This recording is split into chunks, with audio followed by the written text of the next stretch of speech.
नमस्कार, मी अमित कोळेकर. तरुण भारतच्या न्यूज बुलेटिनमध्ये आपल्या सर्वांचं स्वागत. आता पाहूयात ठळक घडामोडी. अज्ञात वाहनाने मंगळवारी मध्यरात्री धडक दिल्याने टिळकवाडी येथील दुसरे रेल्वे गेटचे फाटक मोडले आहे. त्यामुळे बुधवारी सकाळी दुसरे फाटक बसवावे लागले, परंतु ते फाटक वर खाली होत नसल्याने गेटमनला बरीच मेहनत करावी लागली. यामुळे फाटक उघडण्यास व बंद करण्यास वेळ लागत होता. यापूर्वीही वाहनाने धडक दिल्याने रेल्वे फाटकाचे नुकसान झाले होते. ग्रामीण भागात काम करणाऱ्या टपाल कर्मचाऱ्यांना अत्यंत कमी वेतनामध्ये काम करावे लागते. शहरी भागाच्या तुलनेत ग्रामीण डाक सेवकांना कोणत्याही प्रकारची सेवा सुविधा उपलब्ध नाहीत. निवृत्तीला आलेले कर्मचारी तुटपुंजा वेतनावर काम करत आहेत. त्यामुळे केंद्र सरकारने पगारवाढीसह इतर मागण्या मान्य कराव्यात. या मागणीसाठी बुधवारी ऑल इंडिया डाक सेवा युनियनच्या माध्यमातून मुख्य पोस्ट कार्यालयात आंदोलन करण्यात आले. आज बुधवार दिनांक 4 ऑक्टोबर रोजी कामगार मंत्री संतोष लाड मुख्यमंत्री सिद्धरामय्या यांच्या आदेशावरून विभागस्तरीय प्रगती समीक्षा बैठक घेण्यासाठी बेळगाव दौऱ्यावर आले होते. कामगार विभागाच्या कार्यालयाला भेट देऊन पाहणी करण्यात येणार असल्याचे त्यांनी सांगितले.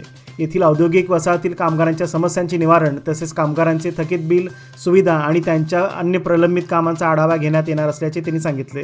याप्रसंगी उत्तर आमदार आसिफ शेठ, काँग्रेस ग्रामीण जिल्हाध्यक्ष विनय नावलगट्टी व इतर मान्यवर उपस्थित होते.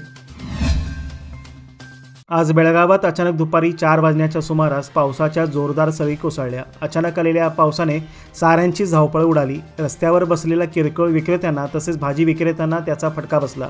सकाळी कडक ऊन तर दुपारी येणाऱ्या या पावसाने मात्र हवेत गोंधळ निर्माण केला आहे. या बदलत्या हवामानामुळे नागरिकांनी आपल्या आरोग्याची काळजी घ्यायला हवी असे हवामान खात्यातर्फे कळवण्यात आले आहे.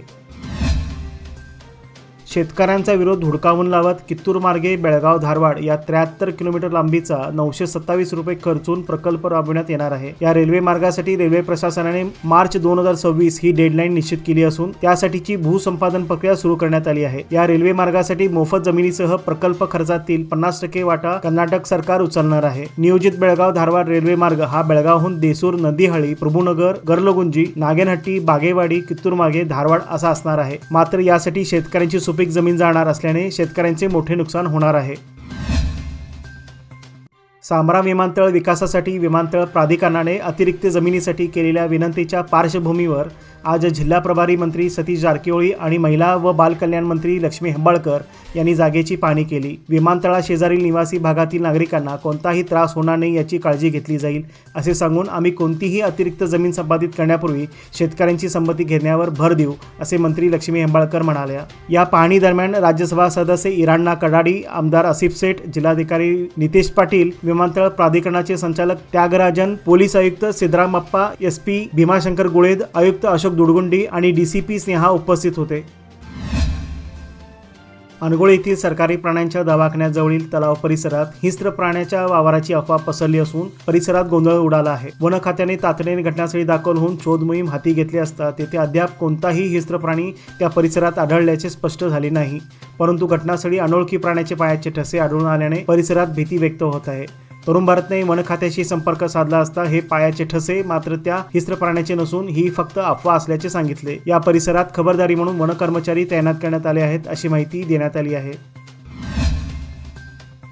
आज बुधवारी कर्नाटकातील समस्त विणकर समाजाच्या वतीने बेळगाव जिल्हाधिकाऱ्यांच्याकडे निवेदन सादर करण्यात आले. राज्यभरातील विणकर समाज आर्थिक मंदीमुळे तसेच बाजारातील अस्थिर किमती अभावी शासनाच्या योजना विणकरांपर्यंत पोहोचत नाहीत. तसेच व्यावसायिक वीज बिल कमी करावे अशी मागणी यावेळी करण्यात आली. विणकर समाजाने दिलेल्या निवेदनात यंत्रमाग आणि प्रीलूम उपक्रमात कार्यरत असलेल्या लाखो विणकरांना कामगार सुविधांची गरज आहे. याआधी जाहीर केल्याप्रमाणे मोफत वीज योजना सरकारने लागू करावी अशी मागणी यावेळी करण्यात आली.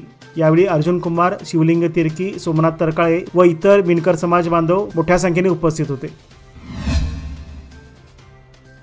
शहापूर पोलीस निरीक्षकपदी SS सिमनी यांनी बुधवारी पदभार स्वीकारला.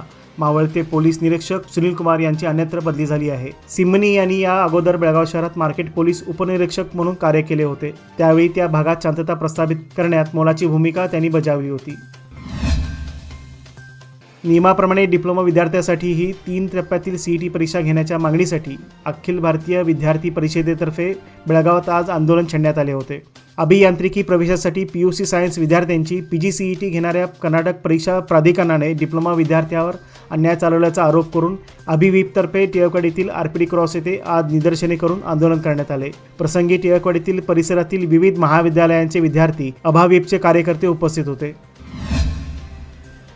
बेळगाव शहराला आता इतिहासातील एक मैलाचा दगड म्हणून ओळखले जाणार आहे, कारण बेळगाव शहरात प्रथमच पाणी पुरवठ्याच्या आव्हानांना सामोरे जाण्यासाठी रोबोटिक तंत्रज्ञानाचा अवलंब केला जाणार आहे. बेळगाव शहरातील पाणी पुरवठा व्यवस्थेची जबाबदारी L&Tने घेत शहरातील पाणी पुरवठ्याच्या आव्हानांना तोंड देण्यासाठी अत्याधुनिक तंत्रज्ञानाचा वापर केला आहे.